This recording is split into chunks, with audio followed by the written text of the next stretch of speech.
स्वागत है आपका आर्थिक धारा की डिजिटल दुनिया में। विशेष चर्चा के साथ मैं हूं श्वेता पांडे और मेरे साथ इस वक्त स्टूडियो में मौजूद हैं आर्थिक धारा के संपादकीय प्रभारी विकास कुमार शर्मा जी। और आज चर्चा होगी ब्रिगेड रैली पर। कोलकाता में मुख्यमंत्री ममता बनर्जी और तृणमूल कांग्रेस की पार्टी सुप्रीमो ने जन गर्जन बीजेपी विसर्जन इस नारे के साथ शुरू कर दी है लोकसभा चुनाव की तैयारियां और अपने पूरे हथियार के साथ इस चुनावी रण क्षेत्र में उतर चुकी हैं। और क्या कुछ रोचक रहा है इस मुद्दे पर होगी आज बातचीत। दरअसल देखिए, तृणमूल की जो सुप्रीमो है उसकी ताकत ही यही है। ममता की ताकत जन गर्जन ही रही है शुरू से अभी तक।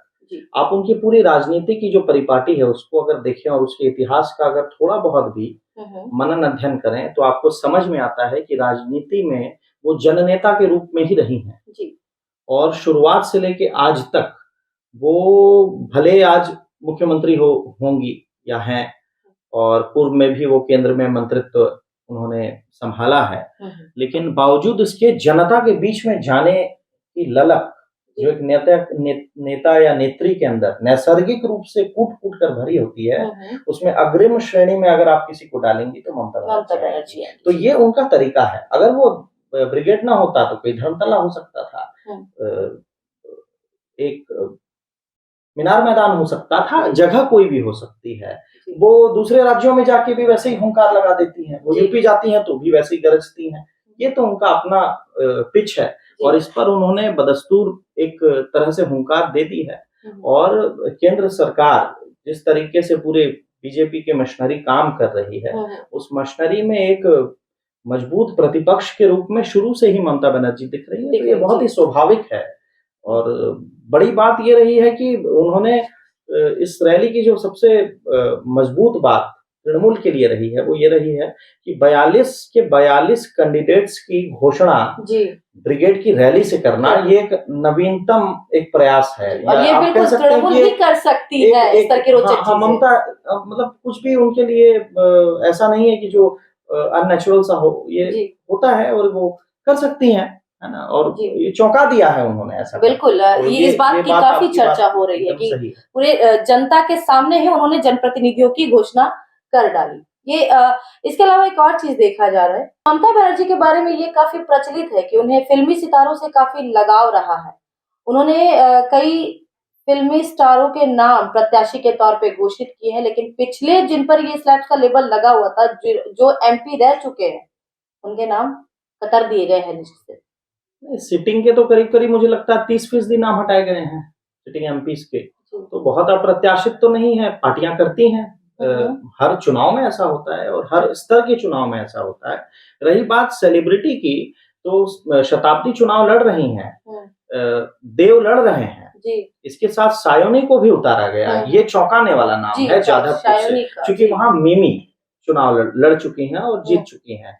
तो ऐसी स्थिति में जाधवपुर से लड़ाना इनको, सायोनी को, ये थोड़ा चमत्कृत कर सकता है लोगों को, या चौंका सकता है। कम से कम लोग के अगर ये सवाल तो उठेगा ही कि जब एक विधानसभा सीट सायोनी नहीं जीत सके आसनसोल दक्षिण की, तो उन्हें एक सांसद के प्रत्याशी के तौर पर खड़ा करना किस तरह का निर्णय रहा होगा। देखिए, राजनीति संभावनाओं का खेल है। इसमें आप एक चुनाव हारते हैं और दूसरा नहीं जीतते हैं, ऐसी कोई संभावना नहीं है। आप कंसेक्यूटिवली 3 चुनाव हार के चौथा जीत सकते हैं, ऐसे उदाहरण भी हैं। पार्षद का चुनाव आप नहीं जीतते हैं, आसनसोल के ही कुल्टी विधानसभा क्षेत्र में डॉक्टर अजय कुमार पोद्दार पार्षद का चुनाव हारे थे, आज विधायक हैं। कोई विधायक का चुनाव हारता है, मेयर बन जाता है। तो ऐसी चीजें होती रहती है राजनीति में। चुनाव तो देखिए क्या है कि जनता से कनेक्ट करने का एक जरिया होता है ना। आप वो अपनी रिवीजन भी करते हैं। तो सायोनी यहाँ जो आई थी, वो परिस्थितियां ऐसी निर्मित हुई थी कि महिला के सामने एक सशक्त महिला को देना था। तो स्थानीय लग रहा था कि कोई पार्षद हो सकता है उस कैलिबर की ना हो जो अग्निमित्रा से लड़ पाए, इसलिए वो यहाँ पर आ गई थी। खैर वो दिगर बात है। लेकिन तो जादवपुर से मैं बता रहा हूँ, जादवपुर में डॉक्टर अर्नब गांगुली को भाजपा ने उतारा है, जो डॉक्टर श्यामा प्रसाद मुखर्जी फाउंडेशन के डायरेक्टर हैं दिल्ली में, और बुद्धिजीवी वर्ग से ताल्लुकात रखते हैं और भाजपा का जो बुद्धिजीवी जो सेल है जी उसके कोर ग्रुप में वो हैं। जी तो डॉक्टर अन्नत गांगुली जाधवपुर के विश्वविद्यालय के विद्यार्थी भी रहे हैं। अच्छा तो ये उनके साथ प्लस पॉइंट है। तो जी ऐसे में उसको काउंटर करने के लिए वहां पर एक नेता कम सेलिब्रिटी, ये दोनों का एक कॉम्बो पैक ममता ने जाधवपुर में सायोनी के जरिए उतारा है। क्योंकि सायोनी सिर्फ आज के डेट में सेलिब्रिटी नहीं है, जी वो तृणमूल के अनुषंगी संगठन को लीड करती हैं जी और लगातार आप देख रही होंगी कि फायर ब्रांड तरीके से वो उद्घोषणा करती हैं, भाषण देती हैं और ललकारती हैं विरोधियों को। जुझारूपन उनके जी, अंदर आ उनमें चुका है, जो आपको एक पॉलिटिशियन में होना संगठन चाहिए। की क्षमता फौरी तौर पर दिखती है। जी तो उसी कारण से मुझे लगता है कि उसको वहां पर टिकट दिया होगा। और बसीरहाट की जहां तक बात करें कि नुसरत जहां को क्यों नहीं दिया गया होगा, ये पार्टी का अपना इंटरनल मैटर है, वो तो पार्टी बताएगी। हमें जो दिख रहा है या जो हम समझ पा रहे हैं वो ये है कि संदेश खाली एक बड़ा मुद्दा हो गया था, जिसमें तृणमूल कांग्रेस बैकफुट पे जा रही थी। हाजी नूरुल को वहां पर खड़ा किया गया है तृणमूल के द्वारा। तो वो कारण ये भी है कि हाजी नूरुल एक मजे हुए वहां के लोकल नेता हैं, फॉर्मर एमपी हैं वो हाजी नूरुल। और साथ में क्योंकि हाजी हैं तो हाजी का अपना एक रौब होता है, अपना एक सम्मान भी होता है। रौब भी होता है, सम्मान भी होता है। तो हो सकता है वो सारी चीजों को डाइल्यूट करने के लिए पार्टी ने ये निर्णय लिया होगा कि हम बसीरहाट में कोई भी चूक नहीं करना चाहते हैं कि सिर्फ हम यूं ही सेलिब्रिटी को। और इन दिनों एक सोशल मीडिया के आ जाने के बाद से ये एक कुछ दिनों से ये कैंपेन भी चल रहा है कि जननेता को उतारा जाए, सेलिब्रिटी को नहीं उतारा जाए। तो इसीलिए मुझे लगता है कि बसीरहाट में ऐसा किया गया होगा। पार्टी की प्रतिष्ठा से भी जुड़ गया है। क्योंकि सेलिब्रिटी की अगर केवल बात होती ना तो फिर शताब्दी का भी टिकट काटा जाता, देव दोबारा नहीं लड़ते। बांकुड़ा यहाँ की एक रोचक सीट है, विष्णुपुर। भारतीय इतिहास में ऐसे बहुत कम मौके आते हैं जब हमें इस तरह का एक राजनीतिक खेल देखने को मिलता है। पति पत्नी आमने सामने, एक तृणमूल एक बीजेपी। क्या कहेंगे इस पर, कैसे समीकरण होंगे? देखिए, सुजाता मंडल की लड़ाई, Sujata Mondal Khan, if I correct myself, Sujata Mondal Khan की लड़ाई सौमित्र खां से 2021 के दौरान भी सतह पर आ गई थी, जिसका फायदा तृणमूल ने उठाया था और सुजाता को अपने पाले में 2021 के दौरान तृणमूल लाने में सफल हुई थी। आरामबाग से उन्होंने चुनाव लड़ा है, आप सुजाता को कम नहीं आंक सकते हैं। वो नेतागिरी में हैं और स्पष्ट रूप से हैं और भाजपा के विरोध में हैं। और चूंकि सौमित्र का उन्होंने विरोध किया है व्यक्तिगत रूप से भी, तो तृणमूल को ये लग रहा है कि ये अव्वल तो महिला है, इस राज्य में नारी प्रधानता चलती है और वहां पर अपने ही पति के विरोध में अगर महिला कुछ बोल रही है और राजनीतिक पार्टी भी अलग है, तो मुझे लगता है कि वो खेल थोड़ा सा इंटरेस्टिंग तो होता है, जैसा कि आपने बोला है। और सुजाता मुखर है, वो दब्बू महिला नहीं है, तो उसी का लाभ मुझे लगता है तृणमूल लेना चाहती है और सौमित्र खां की इमेज को मलाइन करना चाहती है। वहां व्यक्तिगत रूप से जो संभावना दिख रही है कि कटाक्ष होंगे और उसके सहारे हो सकता है तृणमूल अपनी वैतरणी पार कर ले। कारण ये है कि सौमित्र खां तृणमूल में रहे हैं, वो सांसद तृणमूल से भी रहे हैं और वर्तमान में भाजपा से सांसद। तो उस सीट को तृणमूल को वापस रिटेन करना बहुत जरूरी है। 19 में मोदी लहर में वो सीट चली गई थी, लेकिन 14 में वो सीट रही है। तो ऐसी स्थिति में सुजाता के मार्फत उनको लग रहा है, कोई आस दिख रही है तृणमूल को कि वहां की जनता के बीच में सुजाता जाके कोई सिंपैथी का कार्ड या कोई आक्रामकता का कार्ड जहां पर जो जरूरत हो वो खेल जाए। और चूंकि व्यक्तिगत रूप से वो अर्धांगिनी है उनकी, तो वो व्यक्तिगत रूप से उनके इफ्स एंड बट्स दोनों को जानते हैं। मौका वास्तव में ऐसा बहुत कम आता है राजनीति में। ग्रामीण चुनाव में हमने जरूर ऐसा देखा है और आगे भी देखने को मिलता है, लेकिन इतने बड़े चुनाव में इस तरह की ये मुझे जो लग रहा है कि नेशनल मीडिया के लिए बहुत बड़ी सीट होने वाली है विष्णुपुर, अचानक से। मतलब किसी को पता नहीं था कि ऐसा कुछ होगा। मतलब इट्स एन इंटरेस्टिंग सीट। एक चुनावी रणभूमि पर निजी लड़ाई भी देखी जा सकती है यहाँ पर। निश्चित रूप से वो होगा, मैंने तो आपको बताया कि व्यक्तिगत कटाक्ष वहां होंगे, निश्चित रूप से होंगे। एक और रोचक नाम सामने आ रहा है, कीर्ति आजाद। माफ कीजिएगा, दुर्गापुर की सीट से उन्हें प्रत्याशी बनाया है तृणमूल ने, तो कितने फायदे मिल सकेंगे उन्हें? कीर्ति आजाद पुराने राजनेता है। पिताजी उनके बिहार में मुख्यमंत्री रहे हुए हैं, भागवत झा। जी और इनका पूरा नाम आप देखेंगे तो कीर्ति भागवत झा आजाद ही है। जी। तो आजाद इनका डाक नाम आप बोल हम्म। सकती हैं। तो कीर्ति आजाद तृणमूल से जुड़े हुए हैं। जी। पहले कांग्रेस में रहे हैं, भाजपा से भी रहे हैं, दरभंगा से 2 बार सांसद रहे हैं। तो ऐसी स्थिति में कीर्ति आजाद तो राजनेता तो है ही, जी और लोकसभा के चुनाव में आप कहीं से भी चुनाव लड़ सकते हैं। ये तो बिल्कुल। हमारे पास संवैधानिक अधिकार होता है, उसी का फायदा पार्टियां भी लेती हैं और जी। प्रत्याशी भी लेते हैं। मुझे लगता है कि हिंदी के चूंकि और जो कैंडिडेट्स थे हिंदी भाषी, उसमें जैसे 2 कैंडिडेट मुझको चौंका रहे हैं जिनको टिकट नहीं दिया गया है। एक तो रायगंज से जो जिलाध्यक्ष हैं कन्हैया अग्रवाल, जी। पिछली बार वो चुनाव लड़े थे और उन्होंने अच्छी एकदम चुनौती दी थी, दूसरे नंबर पर वो रहे थे। बहुत कम समय में उन्होंने तैयारी की थी, उनका नाम था भी नहीं।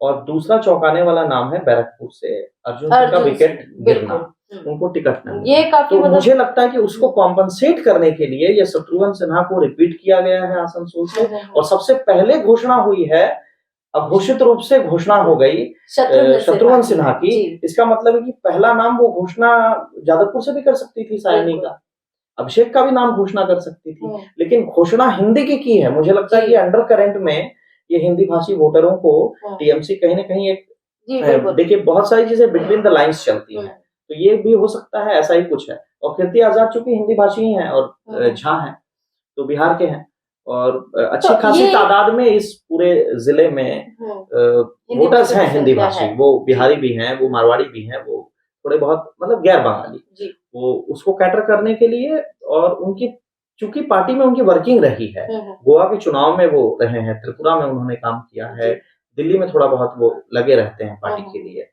तो ऐसे में कीर्ति आजाद को यहाँ लाने का मतलब, एक तो उनके राजनीतिक अनुभव रहे हैं, पार्टी के लिए उनकी तत्परता दिखी है, और तीसरी बात जो मुझे लगती है कि गेम्स जो है, स्पोर्ट्स एक सेंटिमेंट है पश्चिम बंगाल में।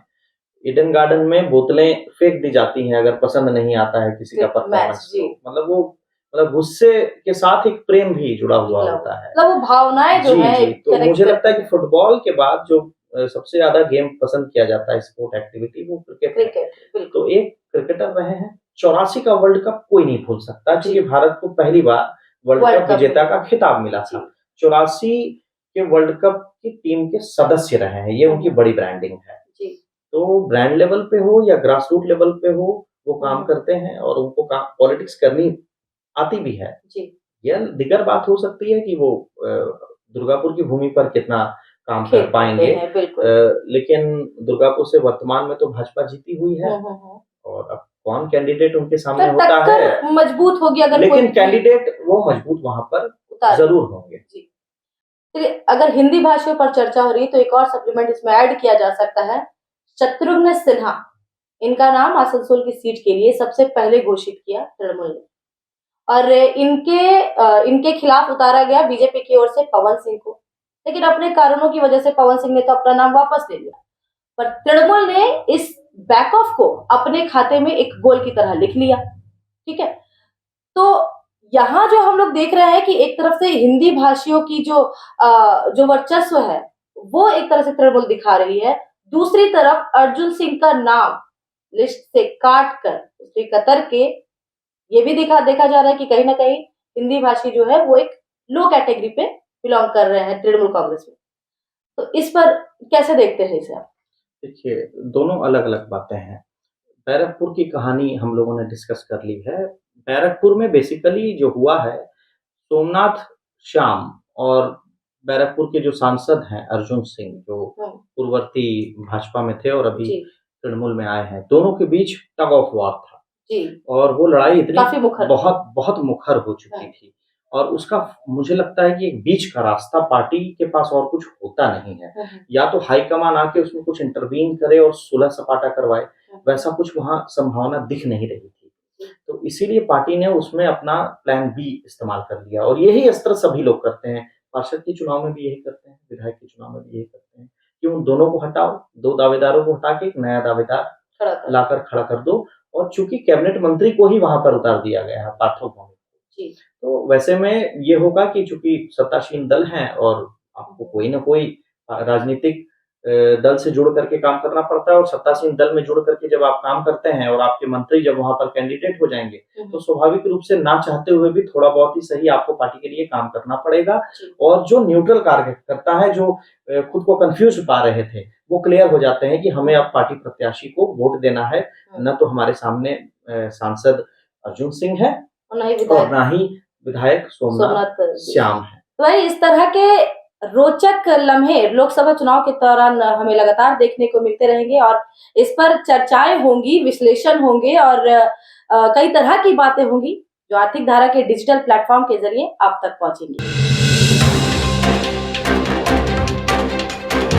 सरकारी कंपनियों के निजीकरण, खरीद संपदा की लूट के खिलाफ विभिन्न संगठनों ने किया आसनसोल में सम्मेलन। सरकारी नीतियों की जमकर हुई आलोचना, एकताबद्ध आंदोलन पर जोर। आयोजकों में शामिल थे ईसीएल, आसनसोल दुर्गापुर के ठेका श्रमिक अधिकार union, WBSRA, ECL, SCU, NITU, SWCC, AITTUC, IFTU, ICRA, जन अधिकार मंच।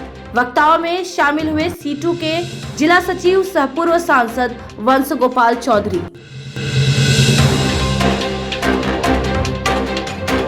संसदीय चुनाव के मद्देनजर आसनसोल रेलपार इलाके में हुआ कांग्रेस कार्यकर्ताओं का सम्मेलन। जिला अध्यक्ष देवेश चक्रवर्ती, पार्षद गुलाम सरवर, पार्षद SM मुस्तफा आदि। प्रखंड कमेटी में किया गया बदलाव, बूथ कमेटियों को सक्रिय बनाने का लिया गया निर्णय। केंद्र तथा राज्य सरकारों की नीतियों की जमकर हुई आलोचना। तृणमूल ने कोलकाता के ब्रिगेड मैदान में बुलाई थी जनगर्जन रैली। बड़ी संख्या में कार्यकर्ता पहुंचे सड़क मार्ग से। SPSTC की सभी बसों को बुक कर लिया गया रैली के लिए। डिपो में सामान्य यात्रियों के लिए नहीं थी बसें उपलब्ध। विभिन्न रूटों के आम यात्रियों को हुई परेशानी। काफी इंतजार के बाद भी नहीं आई बसें। कोलकाता की ब्रिगेड रैली से तृणमूल के 42 प्रत्याशियों की सूची जारी। पुरुलिया से प्रत्याशी बने शांतिराम महतो। घोषणा होते ही कार्यकर्ताओं ने शुरू कर दिया प्रचार। दीवार लेखन में जुट गई है कमेटियां। स्थानीय नेताओं ने किया दावा, पार्टी ने दिया है सशक्त उम्मीदवार। पुरुलिया में भाजपा को हराकर सीट जीतेगी पार्टी। और बर्नपुर क्रिकेट मैदान में आयोजित हुआ फ्रेंडली क्रिकेट मैच। भाग लिया first care charitable trust, Burnpur pace club की टीमों ने। 12-12 ओवरों का खेला गया मैच। उद्घाटन किया पूर्व खिलाड़ी कमलेंदु मिश्रा ने। ट्रस्ट की टीम बनी विजयी। दोनों टीमों को किया गया सम्मानित। बड़ाकर बस स्टैंड में रविवार की शाम कुल्टी विधायक डॉक्टर अजय पोद्दार के नेतृत्व में 200 युवाओं ने थामा भाजपा का झंडा। मंच से अजय पोद्दार ने दिया नारा, अब की बार मोदी सरकार 400 के पार। के लिए बस इतना ही, फिर मुलाकात होगी। सब्सक्राइब करें आर्थिक धारा का YouTube चैनल और हमें फॉलो कर सकते हैं आप Facebook और X पर भी।